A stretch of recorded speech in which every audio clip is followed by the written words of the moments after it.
Long haulers is a term that we came up with kind of in the community of people who have experienced this illness to refer to ourselves that we're in it for the long haul.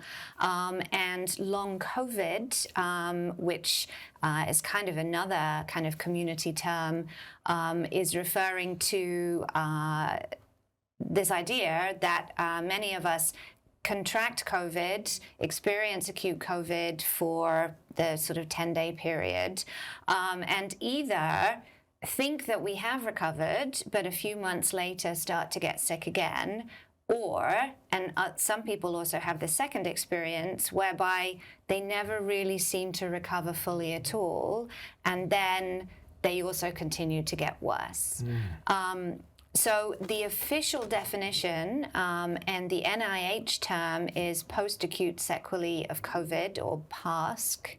And I think technically they're defining it as symptoms that don't resolve a month later. I would say that's a little bit too soon. I think a lot of people, and you probably know many people who've had COVID, even at a month, are still struggling a little bit with fatigue or a persistent cough or something like that.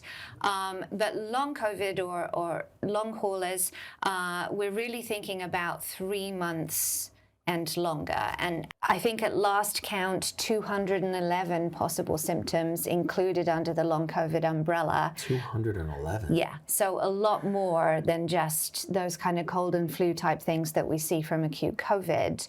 The main three that are talked about a lot are fatigue, brain fog, and post-exertion malaise. And I'm hearing more and more these days from people who've had COVID recently that brain fog is much more recognized and noticed now. So guessing brain fog is not unusual. But again, I think it's the severity of it. I mean, I certainly had, when you're in it, it's less noticeable. When I started to recover and had those moments of clarity again, then you realize just how bad the brain fog was. And I certainly had moments where I was thinking, my goodness, I probably shouldn't have been working. You know, no wonder I missed things. You know, no wonder my business is in a bit of a mess on the back end, you know. So brain fog, it sounds like you know, you've got a mild hangover or something, but really we're talking about brain damage, cognitive impairment, significant neurological symptoms, essentially. And fatigue, I think, again, is a term that we use it in kind of everyday usage. You know, I'm so tired. Oh, I'm very fatigued. And it doesn't really mean that. I was really the sickest for the whole of 2021. And for me, fatigue would mean that I wouldn't really sleep very well at all. And so I would wake up not feeling refreshed in any way. And your body just feels so heavy that even the process of getting out of bed, you know, if it's winter, putting on a sweater, finding some socks or slippers or something just to make it to the bathroom was enough to wipe me out. Almost sounding a little bit like what people have vaguely dealt with, that Epstein-Barr virus sort of thing. Very similar. A weird sort of just vague post-viral exhaustion without even exerting. Yes. And a continuation of that. Yeah. Similar to that, but stronger. Yes, and potentially going on for a long, long time. So you've been dealing with that. Yeah. How do you determine that it's long-haul COVID? You know, when you have a headache, they give you an aspirin and it subsides. Yeah. When is it when it's said this is officially long-haul COVID? Yeah, I mean, we don't have a diagnostic test. Right. So the official diagnosis still says having ruled out all other things. And that it must be that. Yeah, I think the difficulty is that most docs, and certainly the way that healthcare works in the US, is that they want to do all of their tests looking for the other things.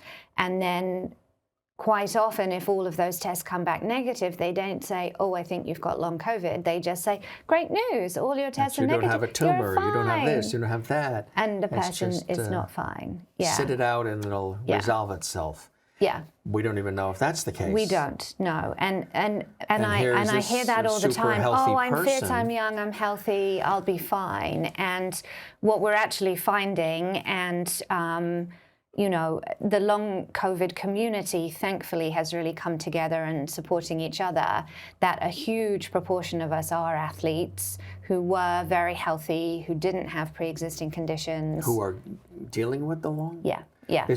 Have they deduced why that would be? That is a really good question too. I think, and again, I'm not a medical doctor, although these days sometimes I feel like I get an honorary degree, exactly, on top of my psychology degree. Something around. Certainly it is well known that athletes who are at the peak of fitness and training, you know, whatever their sport is, the season in which they're racing or competing or what have you, at that level of fitness, the immune system actually runs slightly suppressed. Because they're pushing and pushing and going. And so the vulnerability for things like autoimmune is greater. Yes. And we don't know for sure the underlying causes of long COVID, but definitely autoimmune seems to be involved. I think the other factor, which is definitely a big part of the risk picture for long COVID, is that athletes are also often type A driven people. And type A driven people seemingly are also vulnerable for long COVID. And part of the reason behind that, and this is really where my work as a long COVID coach comes in, this thing called the autonomic nervous system and polyvagal theory. Or if we're running a race, or if we're in sports, you know, people use that sympathetic activation for positive things, and athletes are much more likely to be hanging around in that sympathetic activation because they're performing at that high level.